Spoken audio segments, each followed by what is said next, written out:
Tiruvuru MLA Kolikapudi Srinivas వచ్చేటప్పటికి real politician కాదు.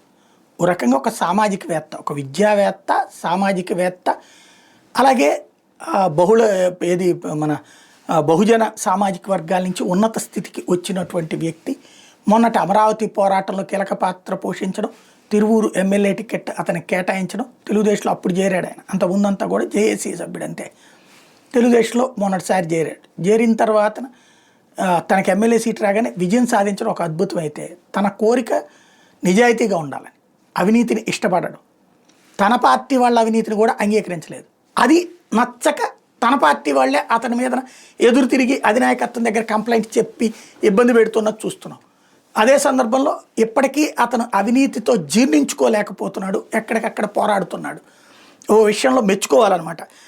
తాజాగా పోలీసుల మీద తీవ్ర ఆగ్రహం వ్యక్తం చేశారు ఆయన. తిరువూరులో పోలీసులే ఒక గంజాయి విక్రయాలు చేపిస్తున్నారు అంటూ మండిపడ్డారు అక్కడ గంజాయి విక్రయాల గురించి.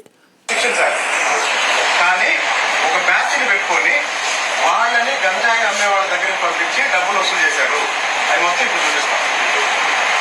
ఇదే బ్యాచ్ ఇప్పుడు రామకృష్ణని ఎవరైతే కొట్టారో అదే బ్యాచ్ ఈరోజు టౌన్లో, తిరువూరు టౌన్లో గంజాయి అమ్ముతుంది ఎవరో మీకు తెలుసు.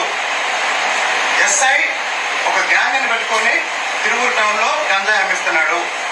ఎస్ఐ సత్యనారాయణ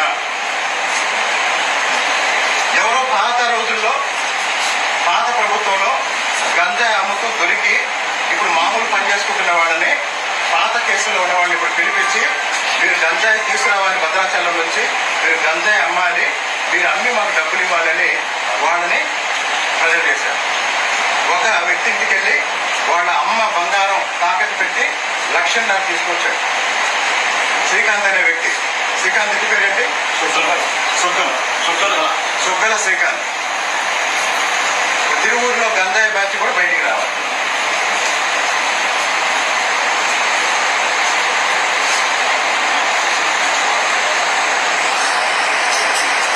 ఇది సంచలనమైన ఆరోపణ. అక్కడ సబ్ ఇన్స్పెక్టర్ ఒక ఆయన మీద, సత్యనారాయణ అనే ఒక ఆయన, ఈ గంజాయి చేయిస్తున్నారు వీళ్ళ చేత అన్నటువంటి పాయింట్ని మెన్షన్ చేసుకొచ్చారు. అందులో ప్రధానంగా అంటే గంజాయి గతంలో గంజాయి కేసులు అరెస్ట్ అయ్యి వైసీపీ టైంలో జైలుకి వెళ్ళి ఆ తర్వాత బయటకు వచ్చి దాన్ని బారిన పడకుండా తన పనులు తను చేసుకుంటున్నటువంటి వ్యక్తుల్ని పిలిచి బెదిరించి నువ్వు గంజాయి తేవాల్సిందే అని చెప్పి బెదిరించి, భద్రాచలం నుంచి తీసుకురా అమ్మాల్సిందే అని చెప్పి బెదిరించి కేసులు పెడతా, ఇదే లేకపోతే కానీ వసూలు చేస్తున్నారు అన్నటువంటిది ఇక్కడ ప్రధానమైనటువంటి ఆరోపణ.